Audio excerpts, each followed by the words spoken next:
Olá, graça e paz. Dando continuidade aos nossos pequenos textos, grandes verdades, hoje estaremos meditando sobre um inimigo a ser vencido, a morte. E o dia que hoje celebramos, dia 2 de novembro, é o dia de finados, que é celebrado pela igreja desde o século X. Até então celebrava-se só o dia primeiro, o dia de Todos os Santos, que era quando a igreja se lembrava de todos os heróis da fé, uma alusão a Hebreus capítulo 11, e aí então pensaram, bem, a gente lembra dos que venceram, mas os que não venceram. E aí então foi instituído o dia de finados, no dia 2 de novembro, um dia logo após. Em 1 Coríntios 15, Paulo diz assim: Irmãos, eu declaro a vocês que carne e sangue não podem herdar o reino de Deus, nem o que é perecível herdar o imperecível.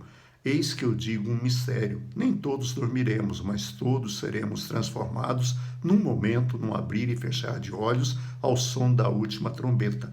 Pois a trombeta soará, os mortos ressuscitarão incorruptíveis, e nós seremos transformados. Pois é necessário que aquilo que é corruptível se revista da incorruptibilidade, e aquilo que é mortal se revista da imortalidade. Quando, porém, o que é corruptível se revestir da incorruptibilidade e o que é mortal da imortalidade, então se cumprirá a palavra escrita: a morte foi destruída pela vitória. Onde está, ó morte, a sua vitória? Onde está, ó morte, o seu aguilhão? O aguilhão da morte é o pecado, e a força do pecado é a lei. Mas graças a Deus que nos dá a vitória por meio de nosso Senhor Jesus Cristo. É interessante vermos que a Bíblia chama metaforicamente a morte de sono, ou seja, aqueles que morreram, em alguns lugares na Bíblia, se refere a eles como aqueles que, ao invés de morrerem, aqueles que dormiram. E Paulo escreve esse texto falando de ressurreição. E Paulo escreve esse texto na expectativa viva da volta de Jesus Cristo. Por isso, ele diz que nem todos dormiremos. Ou seja, nem todos morreremos, mas todos seremos transformados. O que Paulo está nos dizendo é que no último dia, ao toque da trombeta, os vivos serão transformados e aqueles que estão mortos ressuscitarão. Isso acontecerá naquele último dia. E é interessante vermos que sem morte não há vida. Esse é um dos paradoxos do cristianismo.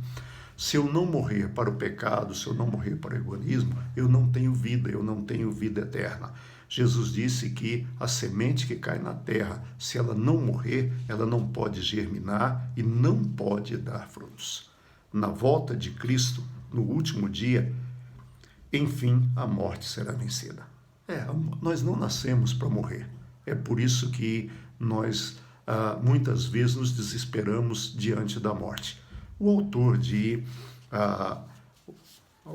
do livro de Eclesiastes, ele faz questão o autor de Provérbios, ele faz questão de dizer que Deus colocou no homem o anseio pela eternidade, a chama da eternidade. Por isso, nós não nascemos para morrer, mas como o ser humano pecou, nós morremos.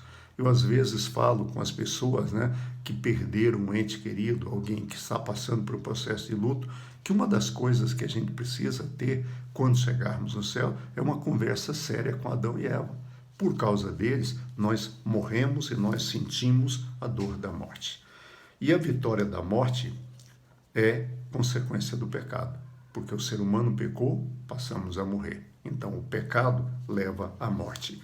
E a morte nos fere profundamente e ela dói. E a morte só entrou no mundo por causa do pecado. Paulo, em Romanos 6, 23, diz: porque o salário do pecado é a morte, mas o dom gratuito de Deus é vida eterna. Morte aqui, nesse sentido, é separação, é isolamento, e o pecado nos isola de Deus. E é interessante vermos que em Hebreus 9, 27, o autor de Hebreus diz: da mesma forma como o homem está destinado a morrer uma só vez e depois disso enfrentar o juízo. Ou seja, a Bíblia não dá nenhuma possibilidade para reencarnações. Ou seja, nós vamos morrer uma só vez. E depois dessa morte, aí virá o juízo final. Porque se houvesse a reencarnação, Eu posso estar sofrendo por algo que não fui eu que fiz. Eu nem sei que eu fiz. E nós sabemos que nós seremos julgados pela nossa consciência, por aquilo que nós fizemos. Então, o autor de Hebreus ele faz questão de dizer que o ser humano está destinado a morrer uma só vez. E depois disso é o juízo. E é interessante termos a convicção que Paulo tem. O apóstolo Paulo, em Filipenses 1:21, ele diz: porque para mim o viver é Cristo e o morrer é lucro. Paulo não chorava a morte, Paulo não se desesperava diante da morte, mas Paulo tinha certeza que o morrer é lucro, morrer é estar com Cristo. Você sabia que o cristão não morre? Ele vai para casa, para junto do Pai. Por isso, nesse dia de finados, lembre dos seus mortos, agradeça a Deus pela vida deles, mas não se desespere. Todos nós enfrentaremos a morte, a não ser que Jesus volte antes. Aí nós seremos transformados. Que Deus nos abençoe e até amanhã, se Deus quiser.